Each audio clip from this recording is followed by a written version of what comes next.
Coverage from the Raptors beginning with Nick Nurse's press conference, which is underway right now at Oracle Arena. Well, we're just addressing the things we can get better at. And, certainly some of that segment were some things we under our control that we could have done better. And that's really all we're focusing on, Eric. It's just like, you watch the game and you pull out the most learning experiences you can, about 20 to 25 on defense and 18 to 22 on offense, and then a good segment, maybe 15 or so on special teams, and just go through them like any game. Here in the front. Hey, Coach. Oh, okay. Wasn't me this time. Hey, Coach. Stay hot. Stay consistent. Stay hot. USA Today Sports. I wanted to get your opinion. Do you think momentum is real? And if so, do you think that a timeout could potentially stop momentum on either side? Now, that is a loaded question, I think, isn't it? Oh, my God. Momentum is definitely real in everything in life, right? From the moment you get up, to a basketball game moment, no doubt about it. Sometimes timeouts stop them, sometimes they don't. Sometimes not taking one stops it, and sometimes it doesn't. And that's kind of the world we live in on the basketball court. And you take them, and sometimes you don't, and sometimes you do. Deep thoughts. Tim in the back. Another deep thought-provoking question, I'm sure. All right. Tim Reynolds with the AP. Steph and Clay, I think, what was it, 27 threes between the two of them that they got off in Game 5, and they had 42 as a team or something like that. Obviously, that's who they are. I mean, maybe not to that extreme, but they're going to shoot a bunch of them because they're going to shoot a bunch of them. Mm-hmm. Are there things you can do to – I mean, they can choose whether they're going to put the ball on the floor or not. Are there things you can do, though, to run them off the three-point line, even two elite guys like that, and get that under 27 attempts? Are there things you can force them into doing? Well, yeah. I mean, we don't want to give up that many to those guys, right? I think you got to guard them. You got to find them in transition. They get a good chunk of them in that. There was a bunch of loose ball ones too, but still that's really no excuse. We got to come up with a solution for that. They had two in the first quarter, I think, where we stole the ball and we're heading the other way, and then they kind of ended up with a loose ball and kicked it out to them wide open. But still, we got to figure out a way to control those two. There's transition, there's pin downs. They're excellent at pushing off to create space. Their screens are long, wide, and moving. That they're coming around a lot. So I mean, you got to work doubly, triply hard sometimes. You got to absorb contact at the start. You got to absorb contact coming off the screen. Sometimes you put two on the ball, right, on the ball screens. There's lots of stuff going on out there. Mark over here in the third row.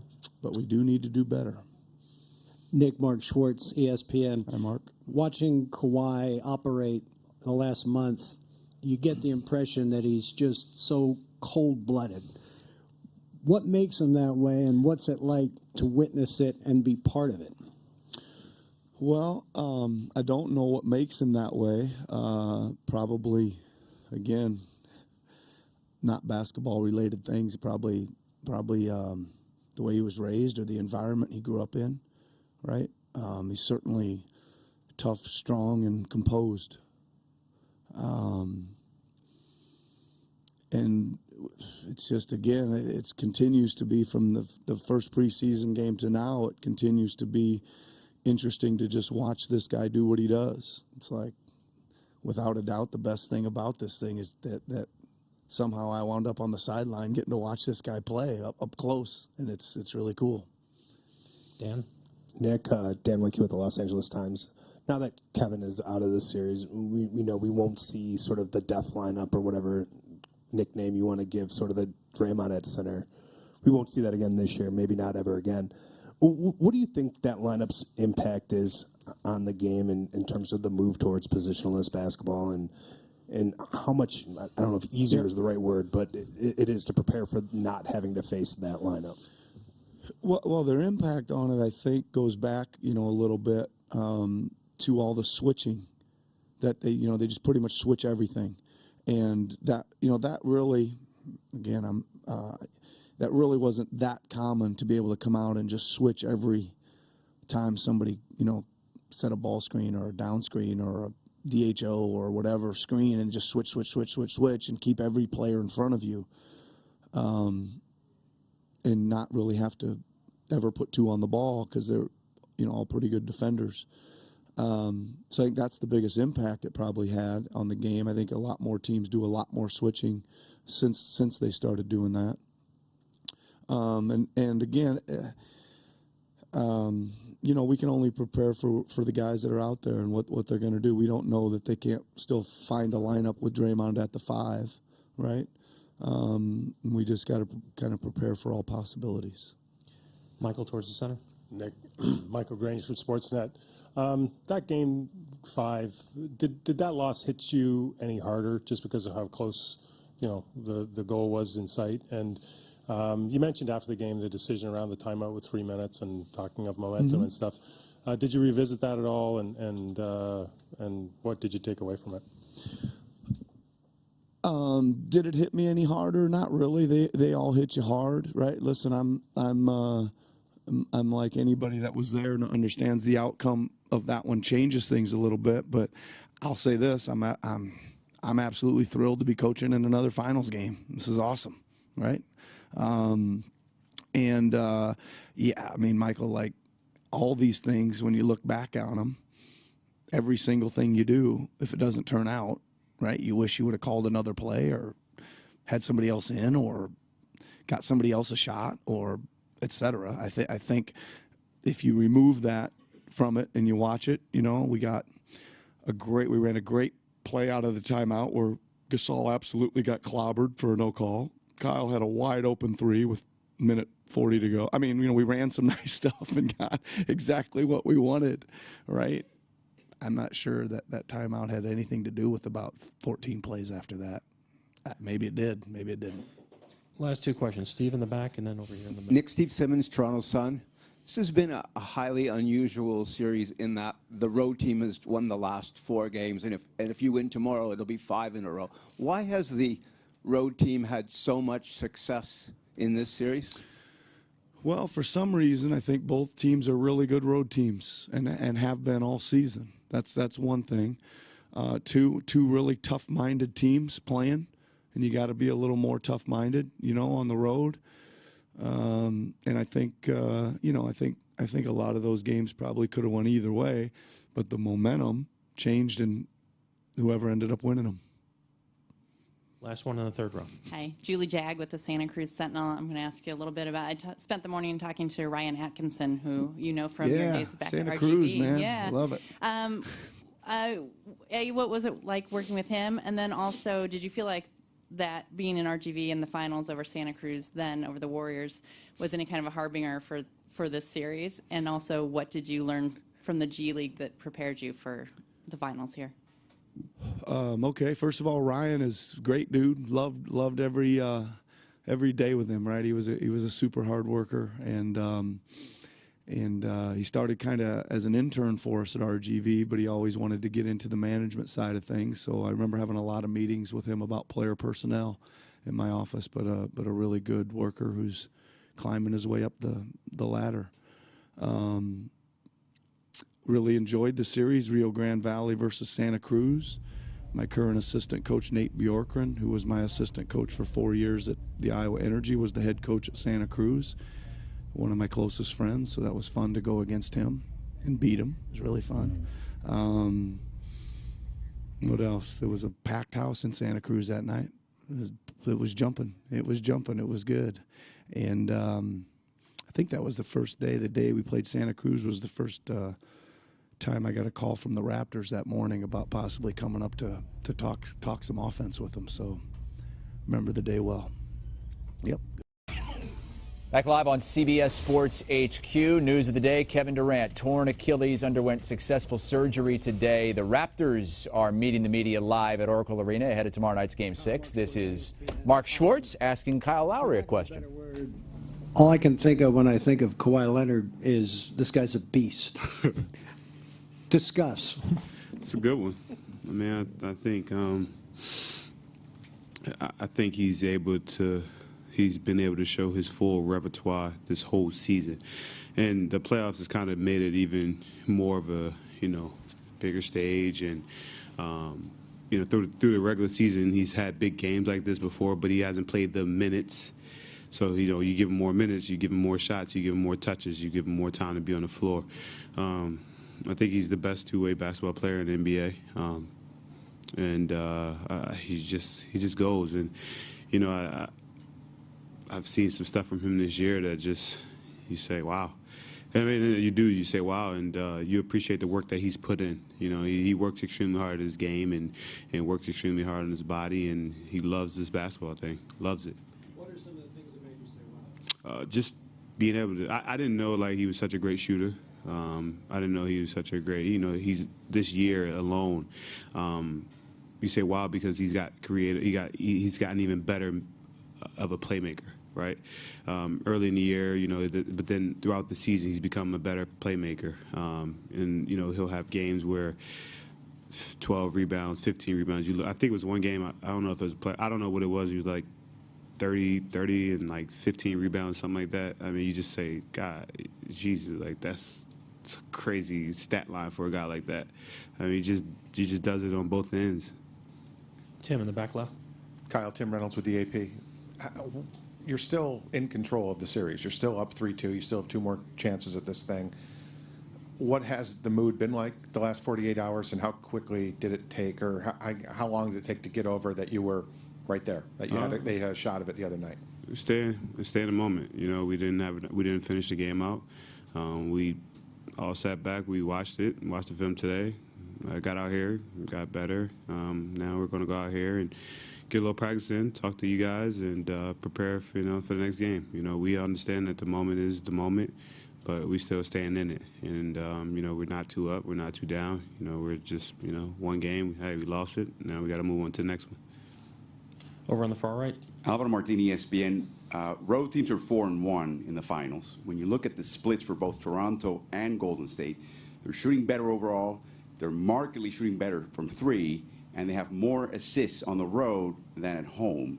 Is that just the way things happen? Is there anything behind it you can explain to us? We've got 2 really good teams, 2 really good basketball groups, poised groups.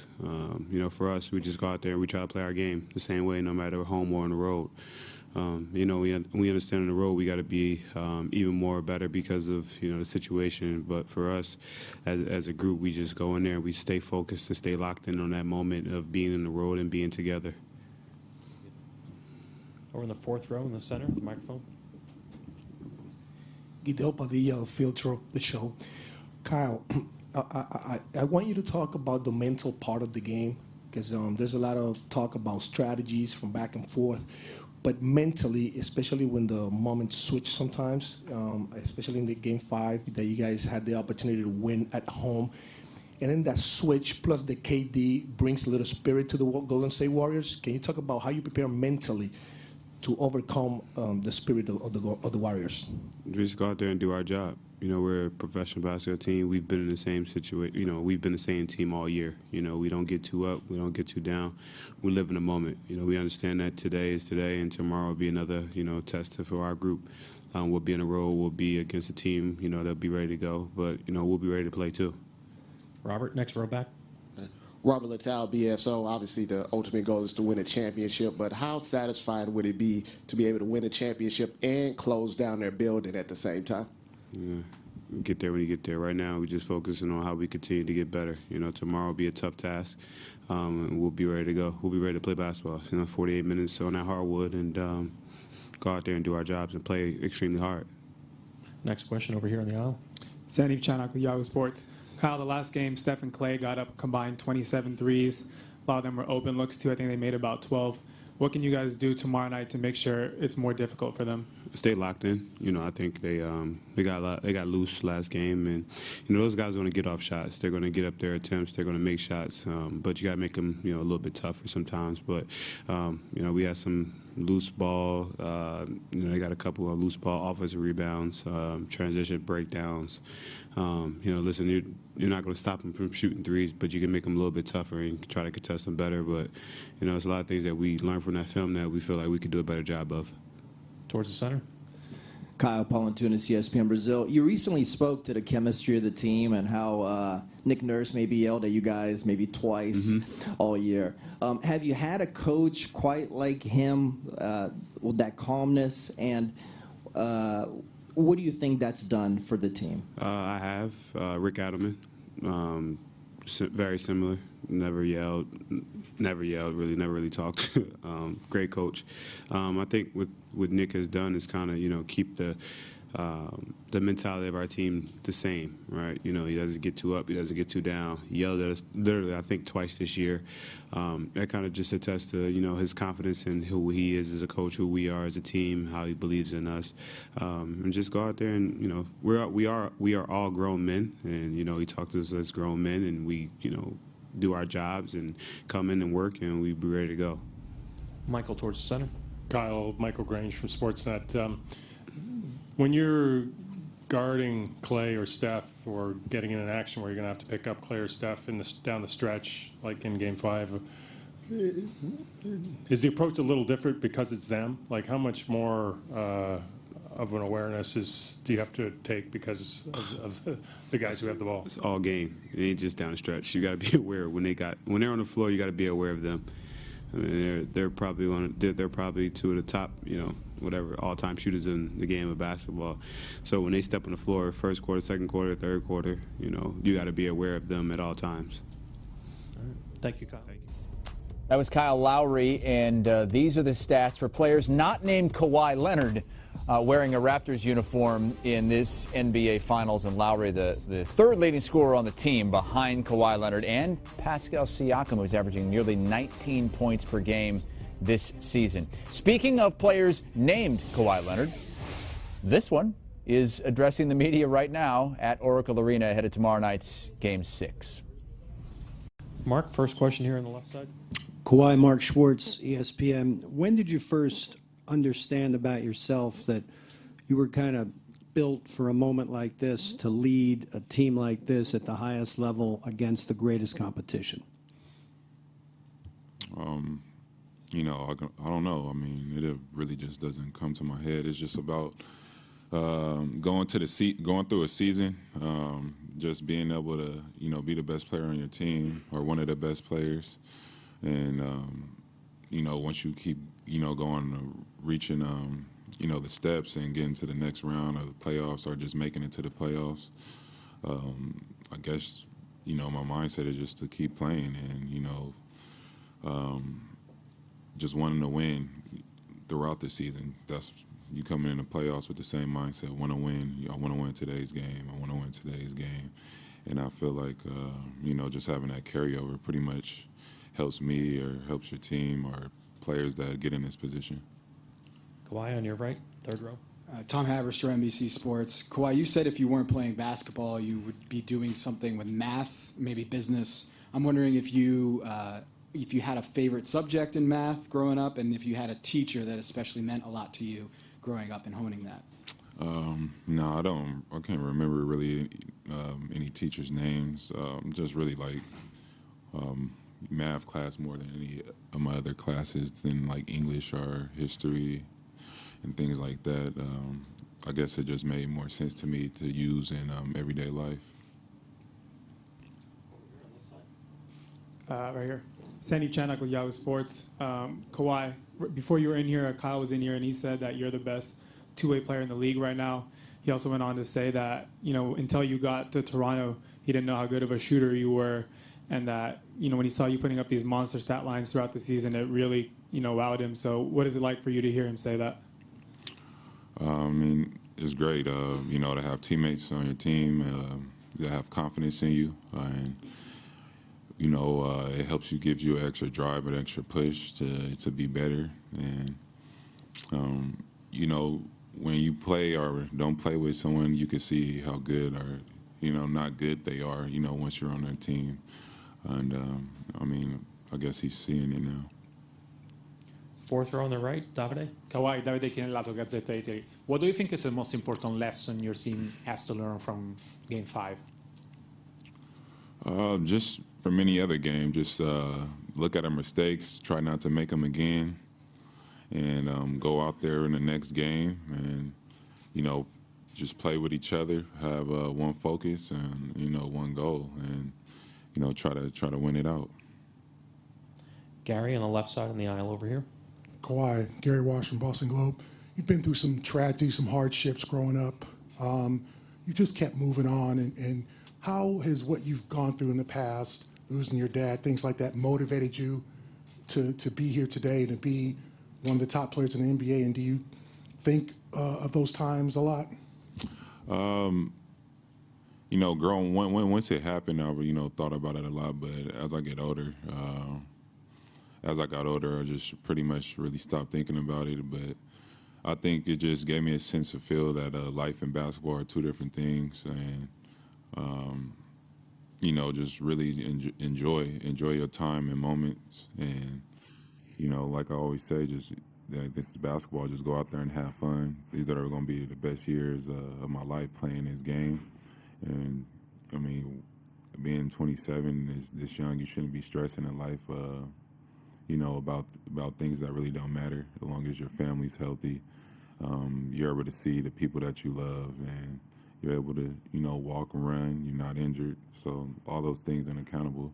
Go out here, lay it all out on the floor, do the best job I could possibly do, and, try to win. Robert, fifth row on the right.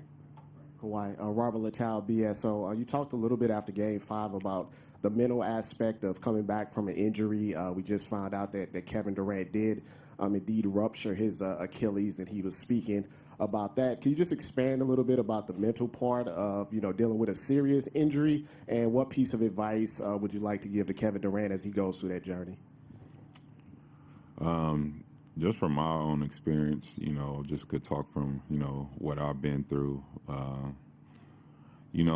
Like I said, you just, we work so hard to get to this point, and, the game gets taken away from you, especially with leg injuries and things like that. You're not really able to run or do anything, on the floor. So you really just have to change your mindset on things and, try to attack each day of getting better. And, just know that you're going to play again one day. And you want to come back as, the player that you were, and, make sure you come back when you feel healthy. You feel good enough that you feel confident enough in yourself to, go back out there on the floor and know that that day will come. And just, like I said, attack each day. That's your assignment, to get back to the thing that you love to do. Arash, last question over here on the left side. Kawhi, Arash Medene from Sportsnet. You seem pretty kind of stone-faced, even keel during games. Do you feel down the stretch of them the pressure, the stress, the nerves, whatever you want to call it, in games with everything on the line in the finals? Definitely. Even before it gets down to the stretch, you feel like you want to play great. You know what I mean? You want to make the next shot or get the next stop. And I don't know, it's just like I said before about going through regular season and the playoffs. It's kind of like, your mind is into that already. You got to carry over from either the first possession to the last possession of you want to get a stop, or a score. So you really, I don't know, to really say at that time, I feel so much pressure. You really don't. I think it's once your adrenaline is going, it's a lot different than you watching the game. Because your mindset is totally different, because you're within that moment, and you're embracing it and enjoying what's going to happen next. Thank you, Kawhi.